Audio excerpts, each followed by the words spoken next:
نحمده ونصلي على رسوله الكريم اما بعد فاعوذ بالله من الشيطان الرجيم بسم الله الرحمن الرحيم رب اشرح لي صدري ويسر لي امري واحلل عقدة من لساني يفقهوا قولي۔ السلام علیکم ورحمۃ اللہ وبرکاتہ۔ کہ اللہ سبحانہ تعالیٰ کی تسبیح کرنے کا کیا فائدہ ہے، اس بارے میں ایک حدیث آتی ہے۔ ابو ذر رضی اللہ عنہ نے عرض کیا، یا رسول اللہ صلی اللہ علیہ وسلم، میرے ماں باپ آپ پر قربان، اللہ عز و جل کو کون سا کلام زیادہ پسند ہے؟ آپ نے فرمایا، جو اللہ تعالیٰ نے اپنے فرشتوں کے لیے پسند کر رکھا ہے، سبحان ربی و بحمدہ، سبحان ربی و بحمدہ۔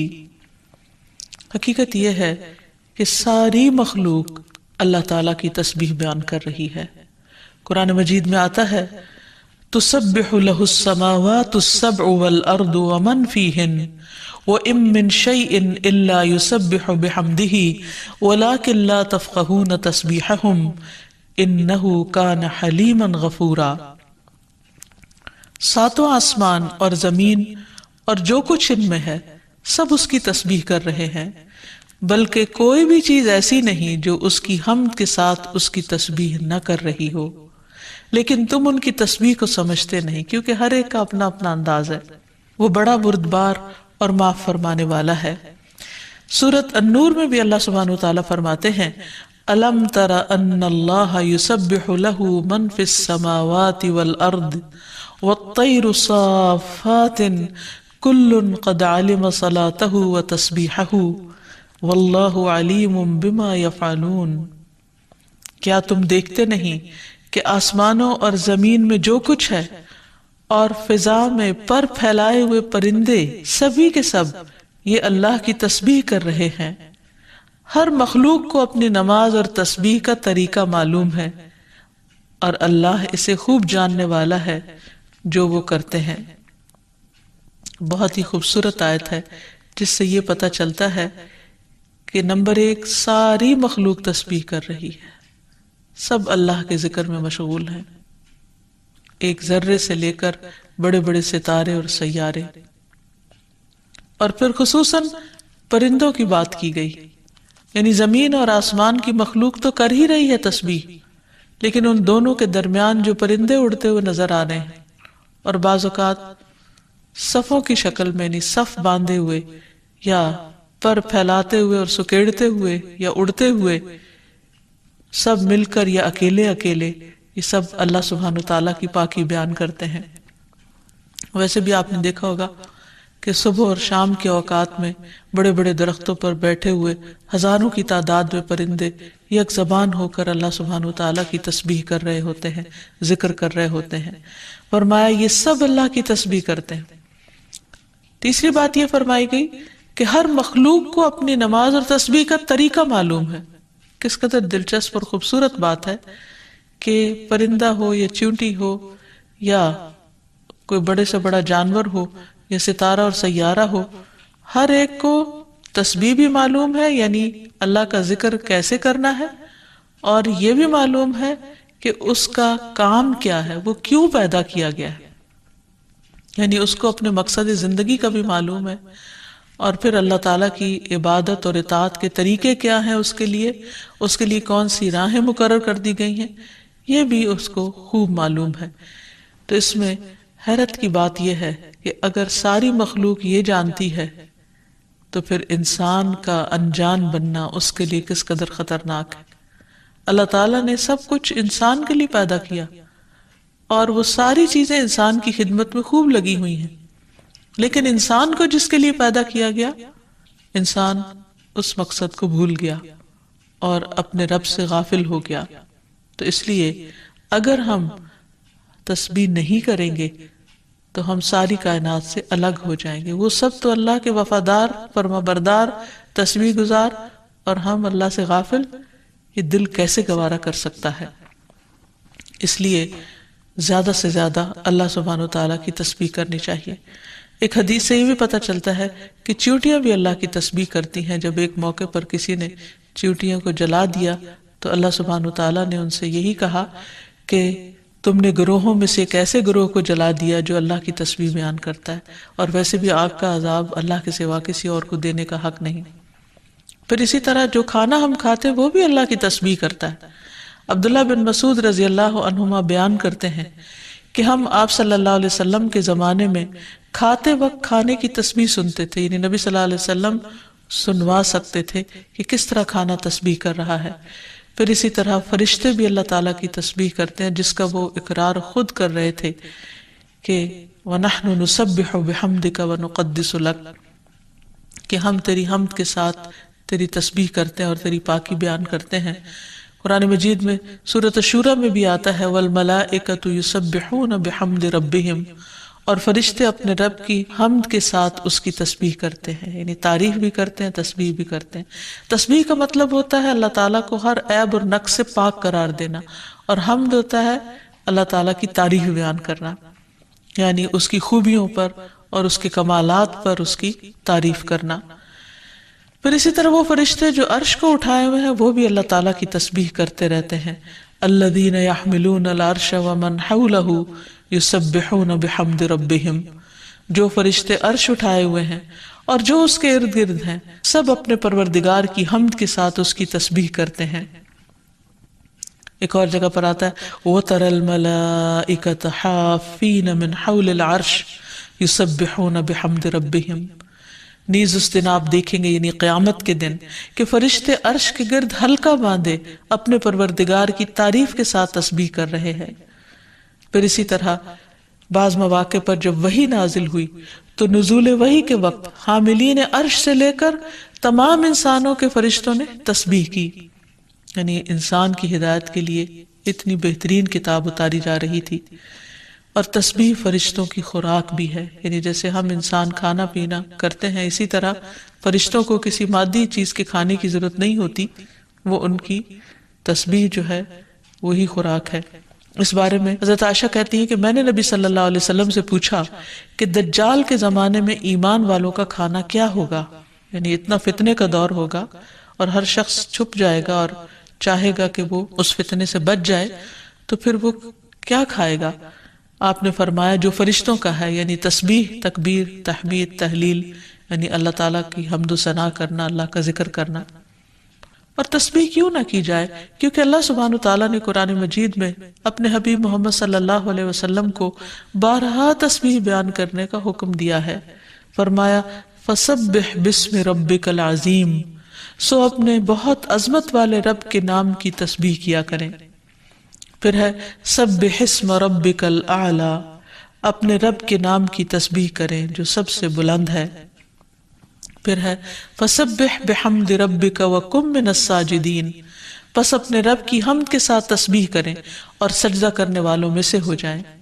پھر نبی صلی اللہ علیہ وسلم کو ایک اور جگہ پر صبح و شام اللہ تعالیٰ کی تسبیح کرنے کا حکم دیا گیا۔ سورۃ طٰہٰ میں اللہ تعالیٰ فرماتے ہیں فاصبر على ما يقولون وسبح بحمد ربك قبل طلوع الشمس وقبل غروبها ومن آناء الليل فسبح وأطراف النهار لعلك ترضى۔ سو اس پر صبر کرو جو وہ کہتے ہیں، اور سورج طلوع ہونے سے پہلے اور اس کے غروب ہونے سے پہلے اپنے رب کی حمد کے ساتھ تسبیح کرو، اور رات کے کچھ اوقات میں بھی پس تسبیح کرو، اور دن کے کناروں میں بھی، تاکہ تم خوش ہو جاؤ۔ یعنی خوشی کا راز، اطمینان اور سکون کا راز اللہ تعالیٰ کی تسبیح کرنے میں ہے، جو ذکر کا ایک بہترین طریقہ ہے، اور یہ ایمان والوں کی علامت بھی ہے، کیونکہ قرآن مجید میں آتا ہے انما یؤمن بآیاتنا الذین اذا ذکروا بها خروا سجدا وسبحوا بحمد ربهم وهم لا يستكبرون، کہ ہماری آیات پر تو وہی لوگ ایمان رکھتے ہیں کہ جب انہیں ان کے ساتھ نصیحت کی جاتی ہے تو وہ سجدہ کرتے ہوئے گر پڑتے ہیں، یعنی جھک جاتے ہیں، اور اپنے رب کے حمد کے ساتھ اس کی تسبیح کرتے ہیں اور وہ تکبر نہیں کرتے۔ یعنی یہ ہوتی ہے مومن کی شان کہ وہ اللہ کی تعریف میں کھویا ہوتا ہے، اللہ کی پاکیزگی بیان کرتا ہے، وہ اپنے رب کی قدر کو پہچانتا ہے اور اپنے کوتاہیوں کو اور اپنی غلطیوں کو، اسی لیے وہ اللہ تعالیٰ کی پاکی بیان کرتا ہے اور اپنے قصور کا اعتراف کرتا ہے، اور اس کی زبان اللہ کے ذکر سے تر رہتی ہے۔ پھر اسی طرح یہ ہے کہ تسبیح تمام مخلوق کے رزق کی کنجی بھی ہے۔ اللہ کے نبی نوح علیہ السلام کی وفات کا وقت جب قریب آیا تو انہوں نے اپنے بیٹے سے فرمایا کہ میں تمہیں ایک وصیت کر رہا ہوں، سبحان اللہ و بحمدہ کا ورد کرتے رہنا، یہ ہر چیز کی نماز ہے، اس کے ذریعے مخلوق کو رزق ملتا ہے، تو جو شخص یہ چاہتا ہو کہ اس کے رزق میں کشادگی ہو، اسے بھی کثرت کے ساتھ تسبیح کرنی چاہیے۔ جیسے اللہ تعالیٰ قرآن مجید میں حکم بھی دیتے ہیں، یا ایھا الذین آمنوا اذکروا اللہ ذکرا کثیرا وسبحوہ بکرۃ واصیلا، اے ایمان والو اللہ کو بکثرت یاد کیا کرو اور صبح و شام اس کی تسبیح بیان کیا کرو۔ یعنی انسان کو خاص طور پر صبح اور شام کے اوقات میں تسبیح کرنی چاہیے، جس کی تفصیل احادیث میں ہمیں ملتی ہے۔ رسول اللہ صلی اللہ علیہ وسلم خود بھی کثرت کے ساتھ سبحان اللہ و بحمدہ استغفر اللہ و اتوب الیہ پڑھا کرتے تھے کہ پاک ہے اللہ اور اس کی تعریف کے ساتھ، اور میں اللہ تعالیٰ سے بخشش طلب کرتا ہوں اور میں اس کی طرف توبہ کرتا ہوں۔ پھر اسی طرح تسبیح اہل جنت کی پکار بھی ہوگی، دعواہم فیہا سبحانک اللہم، کہ ان کی پکار وہاں ہوگی کہ اے اللہ تو پاک ہے ہر عیب سے، ہر کمی کوتاہی سے، ہر نقص سے، یعنی تو بے عیب ہے، منزہ ہے۔ اور یہ اللہ سبحانہ وتعالیٰ کو نہایت پسند ہے کہ اس کی کوئی مخلوق اس کی پاکی بیان کرے، کیونکہ وہ اس کا مستحق ہے، وہ ہے ہی پاک۔ پھر یہ ہے کہ اہل جنت بھی صبح و شام اللہ تعالیٰ کی تسبیح بیان کریں گے، اس لیے ضروری ہے کہ انسان یہ سلسلہ دنیا سے ہی شروع کر دے۔ اہل جنت کی تسبیح جو ہے وہ ان کے سانسوں میں جاری کر دی جائے گی، اور پھر جو لوگ اللہ تعالیٰ کی تسبیح نہیں کرتے وہ دراصل بد نصیب ہیں، کیونکہ وہ اتنی بڑی خیر سے محروم ہو رہے ہیں جو دنیا میں ان کے لیے سکون کا باعث ہے اور آخرت میں ان کے لیے رب کے قرب کا ذریعہ ہوگی۔ تسبیح کے لیے جو الفاظ استعمال ہوتے ہیں اس میں سبحان اللہ و بحمدہ، سبحان ربی الاعلی، سبحان ربی العظیم، یہ تمام کلمات جو ہیں یہ تسبیح کے ہیں۔ اس کے علاوہ ایک اور حدیث سے ہمیں پتہ چلتا ہے، سمرہ بن جندب کہتے ہیں کہ رسول اللہ صلی اللہ علیہ وسلم نے فرمایا، اللہ کے نزدیک سب سے زیادہ محبوب کلمات 4 ہیں، سبحان اللہ والحمد للہ ولا الہ الا اللہ واللہ اکبر، اور تمہیں اس میں سے کسی بھی کلمے سے شروع کرنا نقصان نہ دے گا، یعنی پہلے الحمدللہ بھی کہہ سکتے ہیں یا سبحان اللہ پہلے کہہ سکتے ہیں، لیکن یہ اللہ تعالیٰ کے نہایت پسندیدہ ترین کلمات ہیں۔ پھر اسی طرح آپ صلی اللہ علیہ وسلم نے یہ بھی فرمایا کہ بے شک تم لوگ اللہ کی عظمت کا جو ذکر کرتے ہو، یعنی تسبیح، تہلیل، تحمید، جو الفاظ بھی کہتے ہو، وہ عرش کے ارد گرد چکر لگاتے ہیں، ان کی ایسی بنبناہٹ ہوتی ہے جیسے شہد کی مکھیوں کی بنبناہٹ، وہ اپنے کہنے والے کا ذکر اللہ کے ہاں کرتے ہیں، کیا تم نہیں چاہتے کہ اللہ کے ہاں تمہارا ذکر ہوتا رہے؟ تو اس سے پتہ چلتا ہے کہ انسان اگر یہ چاہتا ہے کہ اللہ سبحانہ وتعالیٰ کے ہاں اس کا ذکر ہو تو اس کو چاہیے کہ دنیا میں وہ کثرت کے ساتھ تسبیح کرے، کیونکہ تسبیحات کا پڑھنا تمام چیزوں سے بہتر ہے۔ ابو ہریرہ کی روایت میں آتا ہے کہ رسول اللہ صلی اللہ علیہ وسلم نے فرمایا، سبحان اللہ والحمد للہ ولا الہ الا اللہ واللہ اکبر، کہ اللہ پاک ہے اور سب تعریفیں اسی کے لیے ہیں، اللہ کے سوا کوئی معبود نہیں اور اللہ سب سے بڑا ہے، یہ کہنا میرے نزدیک ہر اس چیز سے محبوب ہے جس پر سورج طلوع ہو، یعنی بڑے بڑے سونے چاندی کے ڈھیر سے بھی زیادہ پسندیدہ تھا نبی صلی اللہ علیہ وسلم کے نزدیک ان کلمات کا ذکر کرنا، ورد کرتے رہنا۔ پھر اسی طرح یہ کلمات جو زبان پر بہت ہلکے ہیں اور میزان میں بہت بھاری ہیں اور الرحمن کو بہت ہی پیارے ہیں، وہ ہیں سبحان اللہ و بحمدہ، سبحان اللہ العظیم۔ پھر ایک بار تسبیح پڑھنے سے زمین و آسمان بھر جاتا ہے۔ رسول اللہ صلی اللہ علیہ وسلم نے فرمایا، طہارت نصف ایمان کے برابر ہے، اور الحمدللہ کہنا میزان کو بھر دیتا ہے۔ سبحان اللہ اور الحمدللہ کہنے سے زمین و آسمان کے درمیانی فضا بھر جاتی، یعنی کتنا فاصلہ ہے زمین و آسمان کے بیچ کا، لیکن انسان کیا اس کے لیے بھی اس کو کچھ مشکل ہے کہ اللہ سبحانہ وتعالیٰ کی محبت کے ساتھ پاکی بیان کرے اور تسبیح کرے، جس کا ریوارڈ اتنا بڑا ہے اس کے لیے؟ آج دنیا میں انسان کو وہ نظر نہیں آتا، لیکن کل قیامت کو انسان ایک ایک نیکی کا محتاج ہوگا تو وہاں اس کو اس کی قدر آئے گی. اس لیے بہتر ہے کہ آج اپنے لیے انسان ذخیرہ اور سرمایہ اکٹھا کر لے. پھر اسی طرح انسان جب تسبیح کرتا ہے تو اس کے گناہ بھی مٹتے ہیں، یعنی ایک طرف اس کی نیکیوں میں اضافہ ہوتا ہے اور دوسری طرف اس کے گناہوں کو جھاڑنے کا ذریعہ بنتا ہے. انس رضی اللہ عنہ کہتے ہیں کہ رسول اللہ صلی اللہ علیہ وسلم ایک ایسے درخت کے پاس سے گزرے جس کے پتے سوکھ چکے تھے. آپ نے اس پر لاٹھی ماری تو اس کے پتے جھڑنے لگے. پھر آپ نے فرمایا الحمدللہ وسبحان اللہ ولا الہ الا اللہ واللہ اکبر سے اسی طرح گناہ جھڑتے ہیں جس طرح اس درخت کے پتے جھڑے ہیں. پھر اسی طرح یہ 100 اونٹوں سے افضل عمل ہے. نبی صلی اللہ علیہ وسلم نے فرمایا جس نے سورج طلوع ہونے اور اس کے غروب ہونے سے قبل 100 بار سبحان اللہ کہا تو یہ اس کے لیے 100 اونٹوں سے بہتر ہے. یعنی اتنی بڑی کمائی اور نیکیوں کا اتنا بڑا ذخیرہ ہے. پھر اسی طرح تسبیح کے کچھ اور کلمات ہیں کہ جن سے آسمان کے دروازے کھل جاتے ہیں. ابن عمر کہتے ہیں کہ ہم رسول اللہ صلی اللہ علیہ وسلم کے ساتھ نماز پڑھ رہے تھے کہ جماعت میں سے ایک آدمی نے کہا اللہ اکبر کبیرہ والحمد للہ کثیرا وسبحان اللہ بکرۃ واصیلا. تو رسول اللہ صلی اللہ علیہ وسلم نے فرمایا اس طرح کے کلمات کہنے والا کون ہے؟ جماعت میں سے ایک آدمی نے عرض کیا اے اللہ کے رسول میں ہوں. آپ نے فرمایا کہ مجھے تعجب ہوا کہ اس کے لیے آسمان کے دروازے کھولے گئے. ابن عمر فرماتے ہیں کہ میں نے ان کلمات کو پھر کبھی نہیں چھوڑا جب سے اس کے بارے میں میں نے رسول اللہ صلی اللہ علیہ وسلم کو یہ فرماتے ہوئے سنا کیا کہ اس شخص کے لیے آسمان کے دروازے کھول دیے گئے، یعنی ان کلمات کے پڑھنے کی وجہ سے. پھر تسبیحات کا پڑھنا جنت میں درخت لگانے کا سبب بنتا ہے.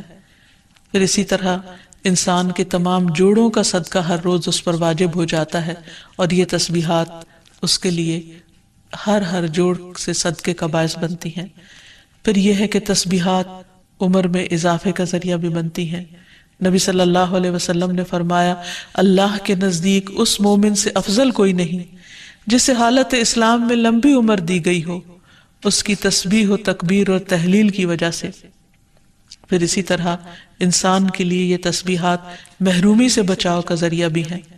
رسول اللہ صلی اللہ علیہ وسلم نے فرمایا کچھ دعائیں ایسی ہیں جن کو 100 مرتبہ پڑھنے والا کبھی محروم نہیں ہوتا.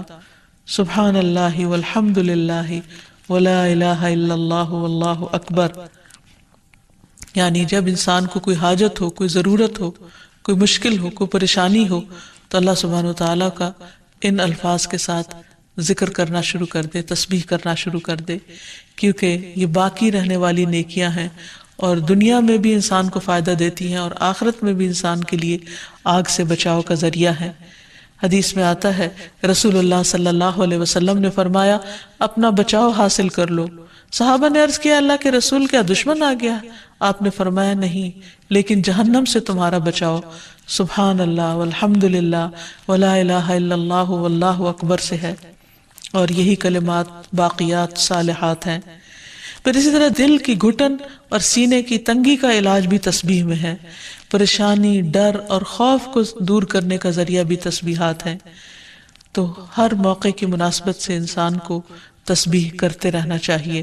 جب نعمت کی تکمیل ہو، جیسے نبی صلی اللہ علیہ وسلم نے جب اپنا مشن مکمل کر لیا اور اللہ سبحانہ وتعالیٰ نے ان کی گواہی دے دی کہ ان کا کام پورا ہو چکا ہے، تو اس وقت یہ سورت نازل ہوئی اذا جاء نصر اللہ والفتح ورأیت الناس يدخلون فی دین اللہ افواجا فسبح بحمد ربک واستغفر انہ کان توابا. جب اللہ کی مدد اور فتح آ جائے اور تو لوگوں کو دیکھے کہ وہ اللہ کے دین میں فوج در فوج داخل ہو رہے ہیں تو اپنے رب کی حمد کے ساتھ تسبیح کرو اور اس سے بخشش مانگو، بے شک یقیناً وہ بڑا توبہ قبول کرنے والا ہے. پھر اسی طرح یہ ہے کہ انسان کو صبح و شام سبحان اللہ و بحمدہ کی تسبیح کرنی چاہیے. جو ایسا کرے اس کے تمام گناہ معاف کر دیے جاتے ہیں، خاص سمندر کی جھاگ برابر ہی کیوں نہ ہو. پھر خصوصاً فجر کے بعد انسان 3 بار یہ کلمات پڑھے، سبحان اللہ و بحمدہ عدد خلقہ و رضا نفسہ و زنۃ عرشہ و مداد کلماتہ، اللہ کی تعریف اور اسی کی پاکی ہے، اس کی مخلوق کی تعداد کے برابر، اس کی رضا اور اس کے عرش کے وزن اور اس کے کلمات کی سیاہی کے برابر، یعنی اللہ سبحانہ وتعالیٰ کی تعریف ہر چیز سے زیادہ۔ پھر اسی طرح یہ ہے کہ فجر کے بعد اور عصر کے بعد خصوصی طور پر تسبیح کا وقت ہوتا ہے اور ساری مخلوق اس وقت تسبیح میں مشغول ہوتی ہے۔ پھر رکوع اور سجدوں میں اللہ تعالیٰ کی تسبیح بیان کرنی چاہیے، نماز کے بعد تسبیحات فاطمہ پڑھنی چاہیے، سوتے وقت وہ تسبیحات پڑھنی چاہیے جو نبی صلی اللہ علیہ وسلم نے حضرت فاطمہ کو سکھائی تھی۔ پھر اسی طرح نبی صلی اللہ علیہ وسلم رات کو جب تک نیند نہیں آتی تھی مسلسل تسبیح کرتے رہتے تھے۔ پھر اسی طرح قرآن مجید پڑھتے ہوئے جو آیات آپ کو خوش کرتی ان پر آپ اللہ سبحانہ وتعالیٰ کی تسبیح بیان کرتے۔ پھر اسی طرح بجلی کڑکنے پر یسبح الرعد بحمدہ والملائکۃ من خیفتہ کا پڑھنا، پھر بلندی سے اترتے وقت سبحان اللہ کی تسبیح کرنا، پھر جب کوئی چیز انسان کو فیسینیٹ کرے، تعجب ہو، کوئی چیز حیران کرے یا اچھی معلوم ہو، اس وقت سبحان اللہ کہنا، یہ تمام چیزیں سنت سے ثابت ہیں۔ پھر اسی طرح نبی صلی اللہ علیہ وسلم دن میں 100 بار استغفار کیا کرتے تھے، تو اس لیے ہم سب کو بھی کثرت سے استغفار کرنی چاہیے۔ استغفار بیماریوں کا علاج بھی ہے اور اللہ کے عذاب سے بچانے والا بھی، اللہ سبحانہ وتعالیٰ کی رحمت پانے کا ذریعہ ہے، اور پھر بارش کے نزول کا ذریعہ بھی ہے، زراعت میں برکت کا ذریعہ، کبیرہ اور صغیرہ گناہوں سے معافی کا ذریعہ، اچھا اعمال نامہ پانے کا ذریعہ، یعنی قیامت کے دن انسان کو جن کی بخشش ہوگی ان کو خوشخبری دی جائے گی اور ان کا نامہ اعمال جو ہے وہ بہترین نامہ اعمال ہوگا۔ پھر جنت میں درجات کی بلندی استغفار کی وجہ سے ہوگی۔ تو اس لیے ضروری ہے کہ ہم اٹھتے بیٹھتے اپنے گناہوں کی معافی مانگتے رہیں، اور استغفار کے لیے انسان اپنی زبان میں بھی اللہ تعالیٰ سے بخشش مانگ سکتا ہے، لیکن بہتر یہ ہے کہ اگر انسان قرآنی دعاؤں اور مسنون دعاؤں کا سہارا لے اور ان کو سیکھ بھی لے، کیونکہ یہ ہم سب کی ضرورت ہے۔ سورۃ نوح میں اللہ سبحانہ وتعالی فرماتے ہیں، حضرت نوح علیہ السلام نے اپنی قوم کو استغفار کرنے کو کہا، اور کیا کہا؟ فَقُلْتُ اسْتَغْفِرُوا رَبَّكُمْ، میں نے اپنی قوم سے کہا کہ اپنے رب سے استغفار کرو، اپنے رب سے معافی مانگو، تو نتیجہ کیا ہوگا؟ انہو کان غفارا، بے شک وہ بہت زیادہ معاف کرنے والا ہے، یرسل السماء علیکم مدرارا، تم پر آسمان سے خوب بارشیں برسائے گا، آسمان کو تم پر برسنے والا بنا دے گا، ویمددکم باموال وبنین، تمہیں مال اور بیٹوں سے مدد دے گا، ویجعل لکم جنات، تمہارے لیے باغات بنائے گا، ویجعل لکم انہارا، اور تمہارے لیے نہریں جاری کر دے گا۔ آپ دیکھیں کہ ایک انسان کی خواہش کیا ہوتی کہ اس کو کیا کچھ ملے، یعنی رہنے کا مقام اور حالات جو ہیں وہ پرسکون ہو، پھر اس کے بعد یہ کہ مال ہوں، بیٹے ہوں، باغ ہوں، اور زندگی کی اور آرائشیں اور نعمتیں ہوں۔ یہ ساری چیزیں کہاں سے ملتی ہیں، کیسے ملتی ہیں؟ استغفار سے ملتی ہیں۔ عام طور پر لوگ پریشان ہوتے ہیں، دکھی ہوتے ہیں۔ مثلا ایک شخص ایک بزرگ کی محفل میں آیا اور اس نے کہا کہ میرے حالات بہت تنگ ہیں، مجھے بہت پریشانی ہے، میرا رزق بہت تنگ ہے، تو آپ مجھے کوئی وظیفہ بتائیے۔ تو انہوں نے اس کو کہا کہ کثرت سے استغفار پڑھو۔ دوسرا آیا، اس نے کہا بچوں کی شادی نہیں ہوتی، تو آپ نے اس کو بھی کیا بتایا کہ کثرت سے استغفار کرو۔ تیسرا آیا تو کہنے لگا کہ بہت قحط سالی ہے، فصلیں اچھی نہیں ہوتی، تو آپ نے اس کو بھی استغفار کا بتایا۔ تو کسی نے ان سے پوچھا کہ بھائی 3 لوگ آپ سے 3 ڈفرنٹ مسئلے لے کر آئے ہیں، اپنی پریشانیاں لے کر آئے ہیں، آپ نے تینوں کو ایک ہی چیز بتائی ہے، تو اس پر انہوں نے یہی سورۃ نوح کی آیت پڑھ کر سنائی کہ دیکھو یہ قرآن میں اللہ کا وعدہ ہے اور اللہ کا وعدہ سچا ہے۔ اللہ تعالیٰ کی بات سے بڑھ کر سچی بات کس کی ہو سکتی ہے؟ ہمارے پڑھنے میں کمی کوتاہی ہو سکتی ہے، لیکن اللہ کی بات میں کوئی شک نہیں۔ ذالک الکتاب لا ریب فیہ، یہ وہ کتاب ہے جس میں کوئی شک نہیں۔ لیکن یہ ہے کہ بعض اوقات ہم خود پڑھنے میں کوتاہی کر دیتے ہیں، تو جن کا رشتہ نہ ہو رہا ہو وہ بھی، جن کا ہو چکا ہو اور شادی کے پرابلمز ہو وہ بھی، جن کا ہو چکا اور پھر بچے نہ ہو وہ بھی، ان سب کے لیے ایک ہی وظیفہ ہے، اور وہ کیا ہے؟ استغفار کا۔ پھر اسی طرح ایک اور جگہ پر ایک اور پیغمبر نے اپنے لوگوں سے کہا وَاسْتَغْفِرُوا رَبَّكُمْ ثُمَّ تُوبُوا إِلَيْهِ إِنَّ رَبِّي رَحِيمٌ وَدُودٌ، اپنے رب سے معافی مانگو اور اس کی طرف پلٹ آؤ، بے شک میرا رب رحیم ہے اور اپنی مخلوق سے بہت محبت رکھتا ہے۔ یعنی جب کسی بندے پر کوئی تکلیف آتی ہے تو ایسا نہیں کہ اللہ تعالیٰ اس پر خوش ہوتے ہیں اور جان بوجھ کے ستانا چاہتے ہیں بندوں کو، اللہ تو بندوں کے حق میں بہت مہربان ہے۔ پھر سوال یہ پیدا ہوتا ہے کہ تکلیف آتی کیوں؟ اگر وہ ہم سے محبت کرتا ہے اور وہ بہت مہربان ہے، تو بات یہ ہے کہ کچھ چیزیں ہم اچھے حالات میں سیکھتے ہیں اور کچھ چیزیں ہم ہارڈ شپ سے سیکھتے ہیں۔ کچھ نعمتوں کی قدر ہم اچھے طریقے سے ویسے ہی کر لیتے ہیں، اور کچھ چیزوں کی قدر ہمیں اس وقت آتی ہے جب کوئی مشکل پیش آتی ہے۔ آپ دیکھیے کہ اس کی مثال یوں ہی ہے کہ جیسے کچھ کھانے آپ کچے ہی کھا لیتے ہیں، جیسے فروٹس وغیرہ ہیں، آپ کو پکانے کی ضرورت نہیں ہوتی، لیکن کچھ کھانے آپ کو پکا کر کھانے ہوتے ہیں۔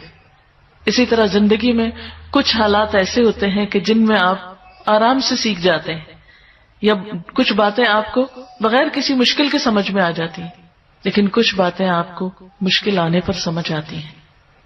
اور جس طرح انسان پختہ اور میچیور ہوتا ہے مشکلات میں، آپ نے دیکھا ہوگا کہ جو بچے ہارڈ شپس میں پلتے ہیں وہ بڑے ہو کر ان میں اسٹیمنا زیادہ ہوتا ہے، لیکن جو بچے بہت نعمتوں میں اور نازوں میں پلتے ہیں وہ اتنے بہادر اور اتنے ہمت والے نہیں ہوتے۔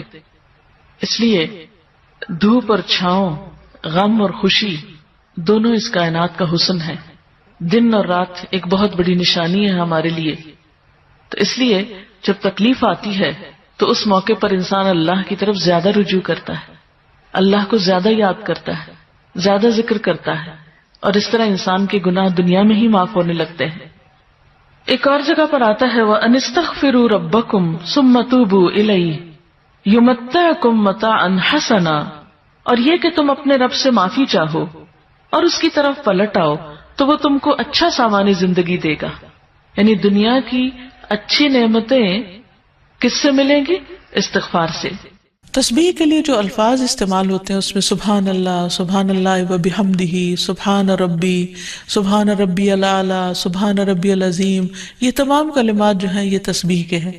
اس کے علاوہ ایک اور حدیث سے ہمیں پتہ چلتا ہے، سمرہ بن جندب کہتے ہیں کہ رسول اللہ صلی اللہ علیہ وسلم نے فرمایا اللہ کے نزدیک سب سے زیادہ محبوب کلمات 4 ہیں، سبحان اللہ والحمد للہ ولا الہ الا اللہ واللہ اکبر، اور تمہیں اس میں سے کسی بھی کلمے سے شروع کرنا نقصان نہ دے گا، یعنی پہلے الحمدللہ بھی کہہ سکتے ہیں یا سبحان اللہ پہلے کہہ سکتے ہیں، لیکن یہ اللہ تعالیٰ کے نہایت پسندیدہ ترین کلمات ہیں۔ پھر اسی طرح آپ صلی اللہ علیہ وسلم نے یہ بھی فرمایا کہ بے شک تم لوگ اللہ کی عظمت کا جو ذکر کرتے ہو، یعنی تسبیح، تحلیل، تحمید، جو الفاظ بھی کہتے ہو، وہ عرش کے ارد گرد چکر لگاتے ہیں، ان کی ایسی بنبناہٹ ہوتی ہے جیسے شہد کی مکھیوں کی بنبناہٹ، وہ اپنے کہنے والے کا ذکر اللہ کے ہاں کرتے ہیں، کیا تم نہیں چاہتے کہ اللہ کے ہاں تمہارا ذکر ہوتا رہے؟ تو اس سے پتہ چلتا ہے کہ انسان اگر یہ چاہتا ہے کہ اللہ سبحانہ وتعالیٰ کے ہاں اس کا ذکر ہو تو اس کو چاہیے کہ دنیا میں وہ کثرت کے ساتھ تسبیح کرے، کیونکہ تسبیحات کا پڑھنا تمام چیزوں سے بہتر ہے۔ ابو ہریرہ کی روایت میں آتا ہے کہ رسول اللہ صلی اللہ علیہ وسلم نے فرمایا سبحان اللہ والحمد للہ ولا الہ الا اللہ واللہ اکبر، کہ اللہ پاک ہے اور سب تعریفیں اسی کے لیے ہیں، اللہ کے سوا کوئی معبود نہیں اور اللہ سب سے بڑا ہے، یہ کہنا میرے نزدیک ہر اس چیز سے محبوب ہے جس پر سورج طلوع ہو، یعنی بڑے بڑے سونے چاندی کے ڈھیر سے بھی زیادہ پسندیدہ تھا نبی صلی اللہ علیہ وسلم کے نزدیک ان کلمات کا ذکر کرنا، ورد کرتے رہنا۔ پھر اسی طرح یہ کلمات جو زبان پر بہت ہلکے ہیں اور میزان میں بہت بھاری ہیں اور الرحمن کو بہت ہی پیارے ہیں، وہ ہے سبحان اللہ و بحمدہ، سبحان اللہ العظیم۔ پھر ایک بار تسبیح پڑھنے سے زمین و آسمان بھر جاتا ہے۔ رسول اللہ صلی اللہ علیہ وسلم نے فرمایا طہارت نصف ایمان کے برابر ہے، اور الحمدللہ کہنا میزان کو بھر دیتا ہے۔ سبحان اللہ اور الحمدللہ کہنے سے زمین و آسمان کے درمیانی فضا بھر جاتی، یعنی کتنا فاصلہ ہے زمین و آسمان کے بیچ کا، لیکن انسان کیا اس کے لیے بھی اس کو کچھ مشکل ہے کہ اللہ سبحانہ و تعالیٰ کی محبت کے ساتھ پاکی بیان کرے اور تسبیح کرے، جس کا ریوارڈ اتنا بڑا ہے اس کے لیے۔ آج دنیا میں انسان کو وہ نظر نہیں آتا، لیکن کل قیامت کو انسان ایک ایک نیکی کا محتاج ہوگا تو وہاں اس کو اس کی قدر آئے گی۔ اس لیے بہتر ہے کہ آج اپنے لیے انسان ذخیرہ اور سرمایہ اکٹھا کر لے۔ پھر اسی طرح انسان جب تسبیح کرتا ہے تو اس کے گناہ بھی مٹتے ہیں، یعنی ایک طرف اس کی نیکیوں میں اضافہ ہوتا ہے اور دوسری طرف اس کے گناہوں کو جھاڑنے کا ذریعہ بنتا ہے۔